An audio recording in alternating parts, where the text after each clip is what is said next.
नमस्कार साथियों। आज कहानी शांति निकेतन से। शांति निकेतन की शाम उस दिन बड़ी खूबसूरत थी। नंदलाल बोस के सामने उनका शिष्य खड़ा था आशीर्वाद लेने।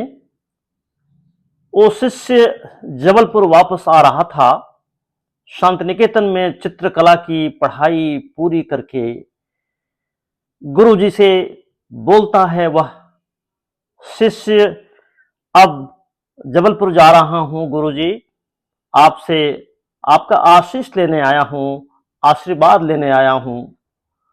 गुरुजी ने कहा, अमृतलाल, मेरा आशीर्वाद तुम्हें यह है कि तुम जीवन में कभी सफल नहीं होना।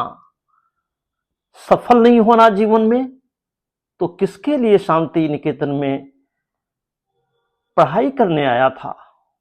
दिन रात मेहनत करके चित्रकला में निष्णात क्या इसीलिए हुआ था कि जीवन में हम कभी सफल नहीं होंगे? अमृतलाल अवाक हो जाते हैं। वो शिष्य था अमृतलाल वेगड़, प्रख्यात नर्मदा यात्री और नामचीन चित्रकार और लेखक। अमृतलाल वेगड़ अवाक हो जाते हैं। कुछ देर तक उनको कुछ सूझता नहीं है कि कहीं गुरुजी नाराज तो नहीं हो गए हैं। फिर वो पूछते हैं दोबारा कि कहीं ऐसा तो नहीं कि वो ठीक से सुन नहीं पाए हों। नहीं अमृतलाल, तुम जीवन में कभी सफल नहीं होना, यही मेरा आशीर्वाद है। लेकिन उस लेकिन के बाद जो वो कहते हैं, उसी में उनके आशीर्वाद की संपूर्णता छिपी हुई थी। नंदलाल बोस कहते हैं, अमृतलाल, तुम जीवन में कभी सफल नहीं होना, किंतु तुम जीवन में सार्थक होना। सफल नहीं होना लेकिन सार्थक होना, यही मेरा आशीर्वाद तुम्हें है। और तुमको जानना चाहिए, तुमको समझ में आना चाहिए कि सार्थकता और सफलता में बहुत फर्क है।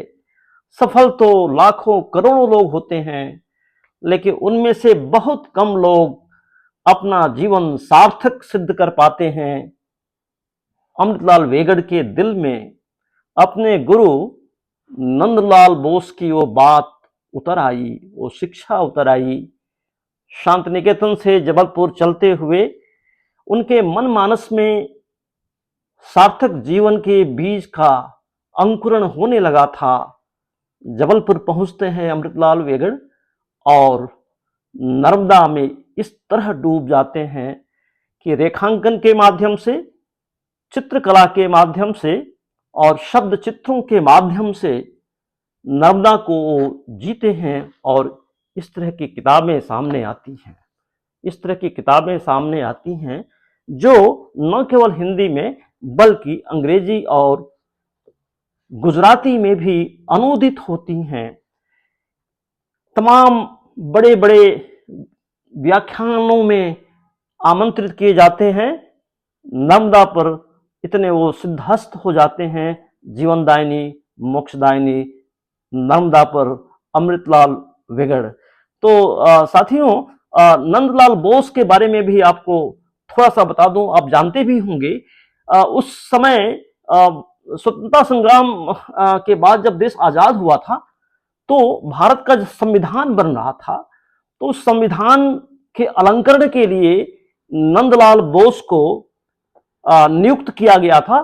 और नंदलाल बोस ने अपनी एक टीम बनाई थी जिसमें जबलपुर के प्रख्यात चित्रकार राम मनोहर सिन्हा भी थे।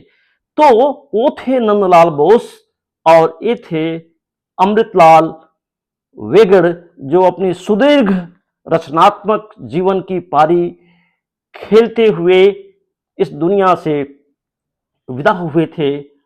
आज की शाम गोमती के तट से नर्मदा के तटवासी अमृतलाल वेगड़ को प्रणाम करता हूं। नमस्कार दोस्तों।